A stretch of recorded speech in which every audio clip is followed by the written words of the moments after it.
Welcome to testify ministry. Testify ministry में आपका स्वागत है। आए मिलकर आज का पवित्र वचन सीखे। जय यीशु मेरे भाई और बहन, हम धन्यवाद देते हैं पिता परमेश्वर को, हर एक भाई बहन जो जुड़ रहे, जो जुड़ने वाले। इस समय अपने पूरे ध्यान को ईश्वर की ओर लगाते हुए शुरुआत करने से पहले एक प्रार्थना से शुरुआत करेंगे। हे पिता परमेश्वर, इस सुबह के लिए धन्यवाद देते हैं। धन्यवाद कि पूरे रात तूने हमें सुरक्षित रखा, परिवार को, हर एक बच्चों को, हर एक पति पत्नी को, हर एक जन को परमेश्वर तेरे आशीष में बनाए रखा। इस पूरे दिन परमेश्वर जैसे हम शुरुआत करते हैं, हर जो जुड़ने वाले, जो जुड़ रहे हैं, हर एक जन को तेरे आशीष में रख, तेरे करुणा में रख, तेरे कृपा में रख। हर एक जन को परमेश्वर बढ़ोतरी दे, चंगाई दे, छुटकारा प्रदान कर। तेरे वचन के द्वारा उन्हें हर एक चीजों से, आशीषों से भर सुबह। और ये प्रार्थना तेरे नाम से हम मांगते हैं, कबूल करते हैं, आमीन। मेरे भाई और बहनों, मत्ती अध्याय 4 जिसके ऊपर हम चिंतन करने वाले हैं, परमेश्वर का परलोकन। मेरे भाई और बहनों, ये पुराने ग्रंथ से भी जुड़ा हुआ है, उसको समझने के लिए हम कोशिश करेंगे। इजराइल, जब इजराइल को गुलामी से बाहर निकाल गया था, वचन कहता है एक्सोडस 4:22 कि इजराइल को भी ईश्वर का पुत्र कहा गया। जैसा हमने पिछला वीडियो में पढ़ा था परमेश्वर का बपतिस्मा के बारे में, जैसा बपतिस्मा होते हुए ही, जैसा बपतिस्मा से बाहर निकलता है, पवित्र आत्मा उसे प्रलोभन की ओर लेकर जाता है या उपास प्रार्थना की ओर लेकर जाता है 40 दिन का। और ईश्वर को भी पुत्र कहा गया था कि ये मेरा पुत्र है जिससे मैं प्रसन्न हूं। तो इजराइल और यीशु दोनों को स्वर्ग पिता का पुत्र का दर्जा दिया गया था। इजराइल जब बाहर निकला, मेरे भाई और बहनों, वो लोग भी जब प्रलोभन में गिरने गए, वो भी 3 प्रकार के प्रलोभन में गिरे। पहला प्रलोभन था भूख का, शरीर का। वो कहते गए, हर बार किटकिट करते गए कि हम जब गुलामी में थे तो खुश थे, कम से कम खाना मिलता। तो पहला प्रलोभन उनका भी था भूख का। फिर उसके बाद मेरे भाई और बहनों, शरीर की वासना, वे विचार हर एक पापों में गिरने लगे। फिर मूर्ति पूजा। मेरे भाई और बहनों, ये सब के बीच में इजराइल हर बार पाप में गिरा। उसी प्रकार यीशु, जब यीशु को उपवास प्रार्थना 40 दिन के लिए पवित्र आत्मा लेकर गया, जब उसका प्रलोभन का समय आया, मेरे भाई और बहनों, सबसे पहला प्रलोभन मत्ती अध्याय 4:4 में कहता है भूख। उसे कहा गया था शरीर का जो जरूरत है, भूख। वचन कहता है जब ईश्वर को भूख लगा।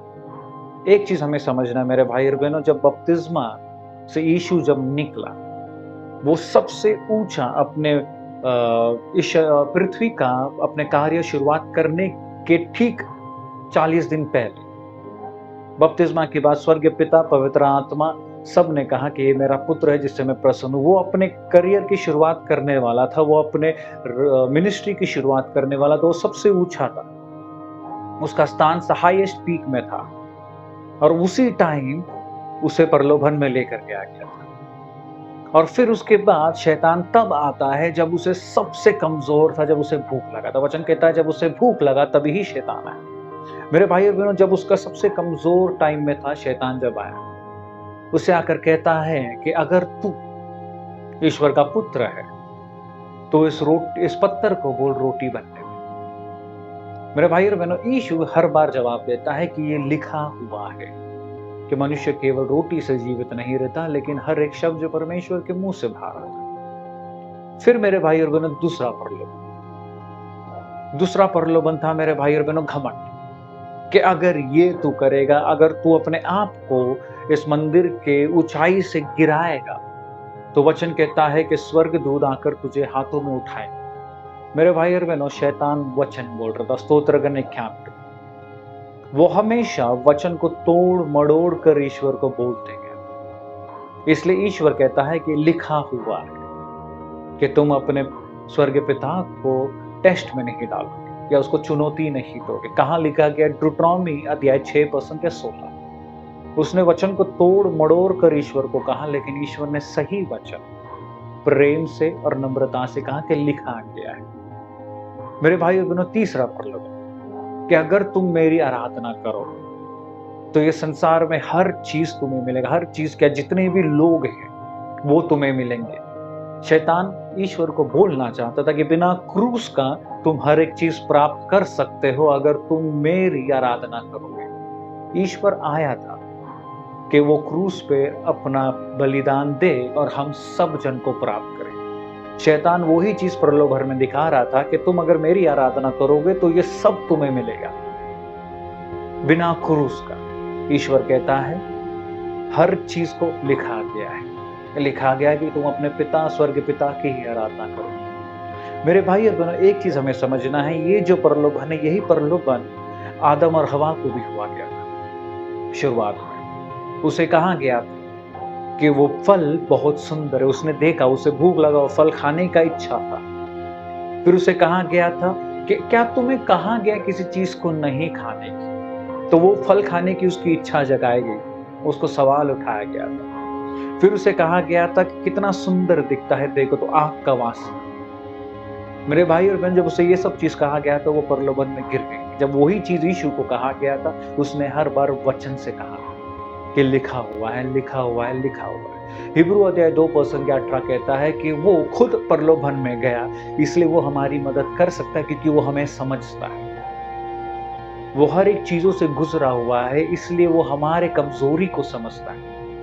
इसलिए वचन कहता है कि वो अपने पिता के दाहिनी हाथ में विराजमान है, हमारे लिए मध्यस्थता कर रहा है। क्यों? क्योंकि वो हमें समझता है। उसे भी प्रलोभन सहना पड़ा, लोगों की निंदा सहने पड़ी, मार, झूठ, हर चीजों से गुजरते हुए क्रूस पे चढ़ाया, लेकिन उसे प्राण लिया नहीं गया, उसने प्राण दिया हमारे। मेरे भाई और बहनों, हमें एक चीज समझना कि वो हमें समझता है, हमारे पापों को समझता है, हमारे कमजोरी को समझता है।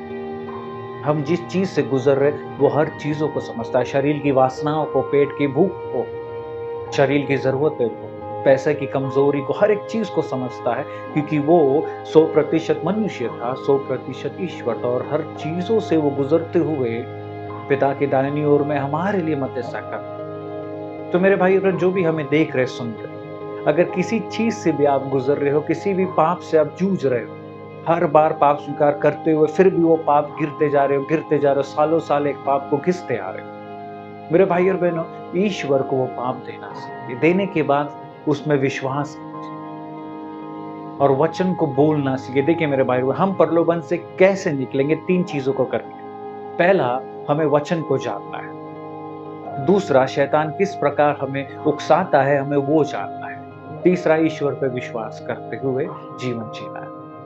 जब हम वचन को जानेंगे, जब शैतान हमारे पास तकलीफ, परेशानी, बीमारी लेकर आएगा, उसके हर एक नुक्स को जब हम पहचान लेंगे, तो हर नुक्स को हम वचन से उत्तर दे सकते हैं। और तीसरा, वचन के उत्तर देने के बाद ईश्वर पर भरोसा करते हुए अपना जीवन जी सकते हैं। मेरे भाई और बहनों, ज्ञान होना बहुत जरूरत है परमेश्वर के वचन। वचन कहता है, जब हम पढ़ेंगे, वचन कहता है नया ग्रंथ में, कोई भी प्रलोभन जो तुम्हारे पास आया है, तुम्हारे शक्ति से ज्यादा नहीं, उससे निकलने का रास्ता है, अगर तुम्हारे पास ज्ञान होगा तो।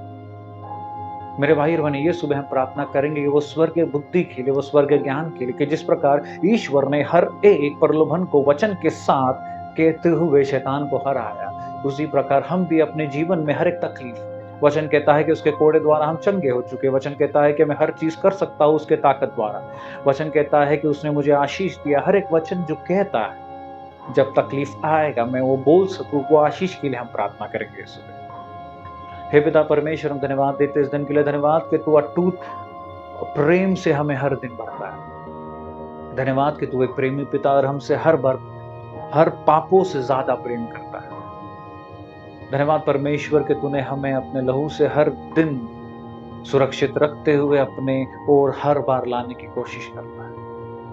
पिता, जब भी हम गिरते हैं, उस पाप, उस कमजोरी को ये सुबह हम तेरी ओर उठाते हैं। तेरी आशीष, तेरी करुणा, तेरी कृपा से हम सबको इस पाप से निकलने के लिए वो स्वर्ग बुद्धि दे, वो वचन की ताकत दे, और तेरे हाथों को बढ़ाते हुए हमें इस चीजों से, इस दलदल से निकाल, कि हर चीजों को हम तेरे वचन के अनुसार करते जाए, और हर चीजों में तुझे और तेरी बेटे को आराधना करते जाए। और यही प्रार्थना परमेश्वर इस सुबह तेरे नाम से हम मांगते हैं और कबूल करते हैं। आमीन। जय श्री